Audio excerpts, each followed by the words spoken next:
Mesdemoiselles, Mesdames et Messieurs, bonjour. Le chef de l'État béninois, Patrice Talon, décline la proposition de ses pairs de prendre la présidence de l'Union économique et monétaire ouest-africaine. Le matinal explique alors que plusieurs raisons justifient le refus du président de la République du Bénin, Patrice Talon, de prendre la présidence de l'UEMOA. Elles ont été évoquées par le porte-parole du gouvernement, Wilfried Léandre Humbedji, le vendredi 10 décembre 2022. Selon ses dires, le chef de l'État souhaitait qu'en prenant la présidence de l'UEMOA, il devrait également prendre la présidence en exercice du Conseil des ministres de l'institution. À l'en croire Complète Bénin Intelligence, cette requête n'a pas encore reçu l'assentiment de ses pairs. Ainsi, le président Patrice Talon a considéré que l'heure n'a donc pas encore sonné pour lui de prendre la tête de l'institution. Il n'a pas voulu prendre la présidence juste pour l'honneur, a souligné le porte-parole du gouvernement. Le porte-parole du gouvernement qui également, selon Fraternité, a échangé sur certains points abordés par Patrice Talon, président de la République, lors de son discours sur l'état de la nation et sur des points phares. Il s'agit entre autres de la revalorisation du salaire des agents du secteur public. Le porte-parole du gouvernement a rappelé l'objectif principal visé par l'option de sursalaire au sujet de la question de la revalorisation des salaires. C'est pour rendre une justice sociale, a fait comprendre Wilfried Léandre Humbedji. Selon ces clarifications, contrairement à ce qui est fait auparavant où un même taux est appliqué à tous les salaires des agents de la fonction publique, les pourcentages cette fois-ci varient en favorisant les gagnes petits. Matin Libre rapporte le chef de file de l'opposition Paul Humpé qui, sur la revalorisation des salaires, estime que c'est du saupoudrage à des fins électoralistes et il ne s'agit nullement d'une faveur. Dans la suite, le matinal rappelle que ça fait déjà 4 ans que le bloc républicain a été porté sur les fonds baptismaux.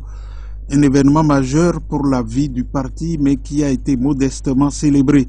C'est dans la foulée de cette heureuse circonstance que l'organisation de la jeunesse du bloc républicain a tenu son assemblée générale ordinaire à Cotonou, occasion pour les délégués de la frange juvénile du parti venus de toutes les circonscriptions du pays d'apprécier le travail colossal abattu par l'instance dirigeante de l'organisation en si peu de temps. Parlant des prochaines législatives, Fraternité estime que selon que les candidats sont de la mouvance présidentielle ou de l'opposition, l'approche sur le terrain et le discours à servir ne seraient pas les mêmes. À coup sûr, du côté des candidats défendant la vision du chef de l'État, l'opération de charme consistera à démontrer qu'ils ont bien fait d'accompagner le président Patrice Talon dans sa gouvernance du pays, sur entre autres les dernières revalorisations des salaires des agents de l'État, les bourses à octroyer aux filles à l'école, les microcrédits à la FIA passés à 100 000 francs CFA, les marchés modernes,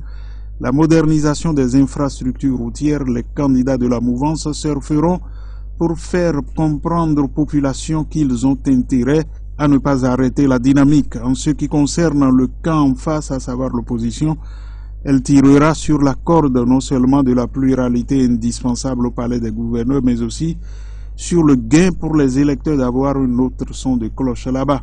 Ce que souhaite la présidente de l'UDBN et présidente de l'Institut national de la femme, Claudine Afiavi-Prudencio, c'est la consolidation de la paix et l'unité nationale. Pour atteindre cet objectif, la présidente de l'INF s'est adressée à la population béninoise en général pour en appeler à la sauvegarde de l'unité nationale et de la paix durant cette période électorale. Elle compte sur le sens élevé de citoyenneté de chacun et de tous et lance un appel de cœur à l'endroit des femmes qui ont été toujours au premier rang des efforts pour la préservation de la paix et de la concorde sociale au Bénin.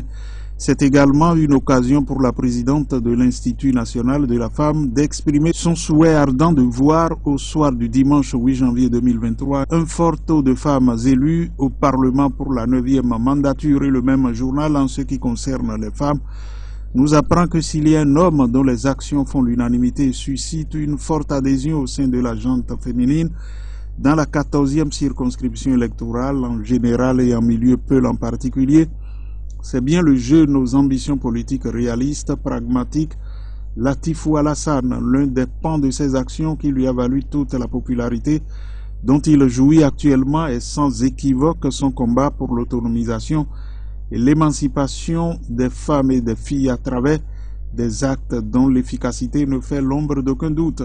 Ayant très tôt compris qu'aucun développement n'est possible sans une prise en charge effective des femmes et filles, Latifou Alassane s'est fait le devoir de prendre la responsabilité d'accompagner cette couche vulnérable de la population en initiant à son profit des activités structurantes et structurelles qui aujourd'hui concourent avec une efficience établie à une prise en charge effective de ces femmes par elles-mêmes.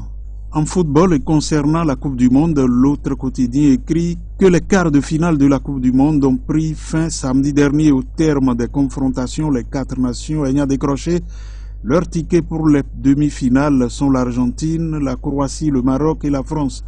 Chacune de ces équipes vise un objectif très précis pour lequel elle devra mouiller le maillot. Le journal de se demander si longtemps vers le sacre d'un premier pays africain. Merci d'avoir suivi la revue de presse.